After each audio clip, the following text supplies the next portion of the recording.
integrity, determination. I'm not going to give up until I actually reach this goal, whatever it takes.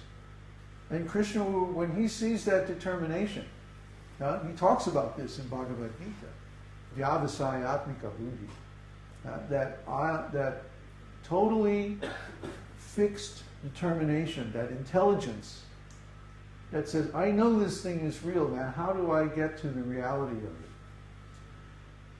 When he sees that, he responds. And I can tell you, and anyone who has experienced this can tell you, Krishna is real, and he responds immediately. Not that you have to go through this long process for many years, and then finally, when you're old, maybe, No, Krishna responds immediately. He's awake, he's aware, he's present, he's everywhere, he knows everything. So if you please him, then he'll respond. He's not, Krishna is not, how can I express? Krishna is not a jerk. Okay? Krishna is a great guy. Really. Krishna is the greatest guy you're ever going to meet. He's very, very nice. He's very kind. The problem is we have this cheating mentality. See, the problem is us. The problem is not Krishna. The problem is that we have been conditioned with cheating mentality. And so we think that if we just take up knowledge about Krishna, that's good enough. No, it's not good enough. We need to actually approach Krishna personally. Krishna is a person. So we have to have a personal relationship with him. It's not difficult to understand if we're simple and straightforward and clear. When things get difficult, it means that we ourselves are being squirrely and deceptive and political. So we don't accept the political process. We don't accept the sham. We only accept the real thing. That means mysticism. That means at some point in your life you have to take a significant amount of time off from everything external and just go inside and make it. Get there, arrive, realize Krishna. You can get a taste by hanging out with sadhus and chanting and stuff like that. You can get it, that's the beginning. You get a taste, but then you go away from them and it goes away. So you're still not mature, you're still not right. But when you get to that point where, okay, it's time, you'll know it, I need to figure this out, I need to experience this for myself. Then you go off and find a lonely place in the woods somewhere, and you stock up on 6 months of food, get out the beads, and just chant until you make it. Every one of us has to do that. No one is exempt. You don't get there any other way. I tell this from the very beginning. From the very introductory seminar, I tell this. But it may take some time before you're ready to do that. It's very rare that anybody is ready right in the beginning. I mean, it's almost unheard of. So, put this process into practice and you'll find all these things are true. I'm not just saying this stuff so that you become a student or take a course or anything. Hey, I've got Social Security. I can rent my own house and be perfectly fine almost anywhere in the world except Europe or America because it's too darn expensive. But anywhere else in the world, I can go and I can live. I could live on the beach at Acapulco. I don't need this, but I want to do it because I want to help people. One more question? Yes, from Marino Klisovic. How does change of ontology happens? Only after experience or gradually? Is it sudden change or gradual change? Everything we're talking about is to change the ontology. It's a gradual change. You study, you do the chanting, you have spiritual experiences, And slowly, slowly, the ontology changes. You can't just change the ontology overnight.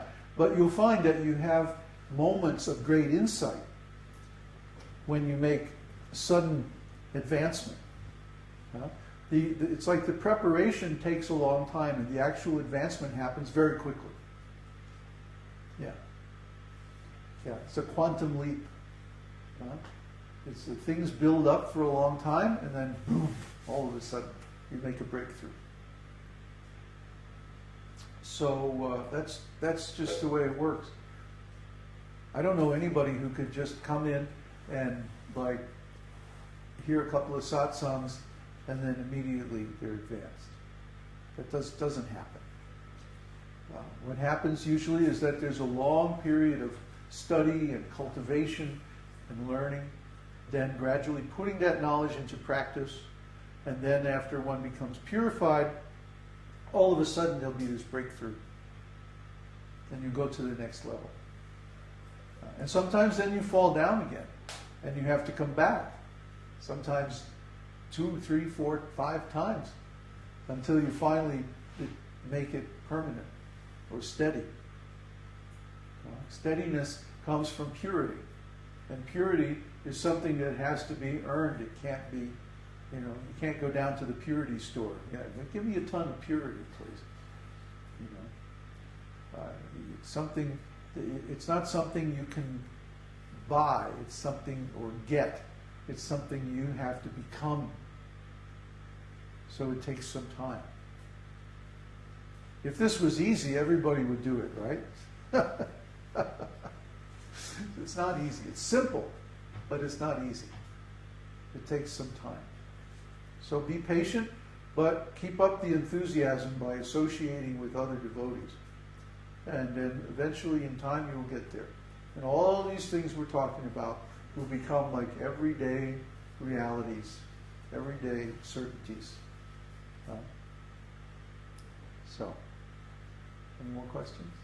No more questions. One more question. Please do it louder. Louder? Louder? Like this? Yes. And okay. Slowly.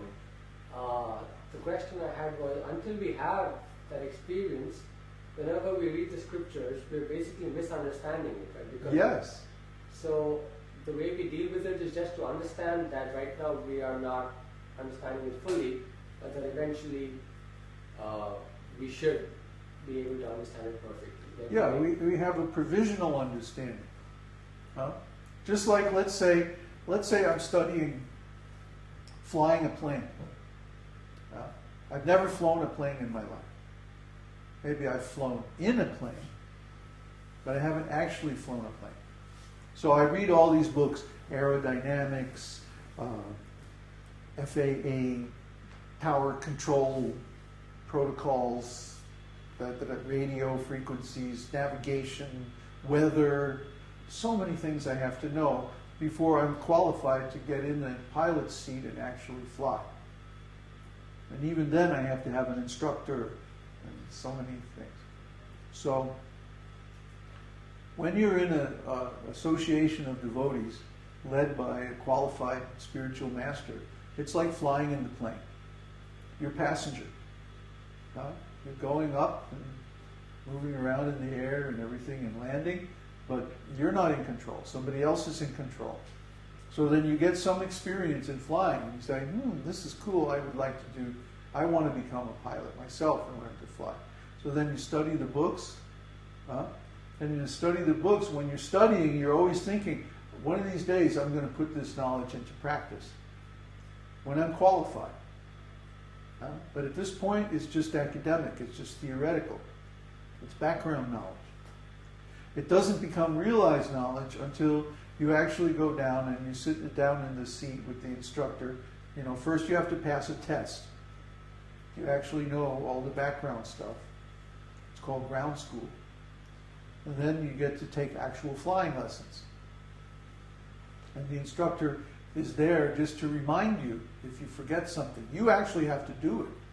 You sit in the seat, go through the checklist, turn on all the switches and knobs, clear for taxi, clear for takeoff, get your vectors, your altitudes, the whole thing.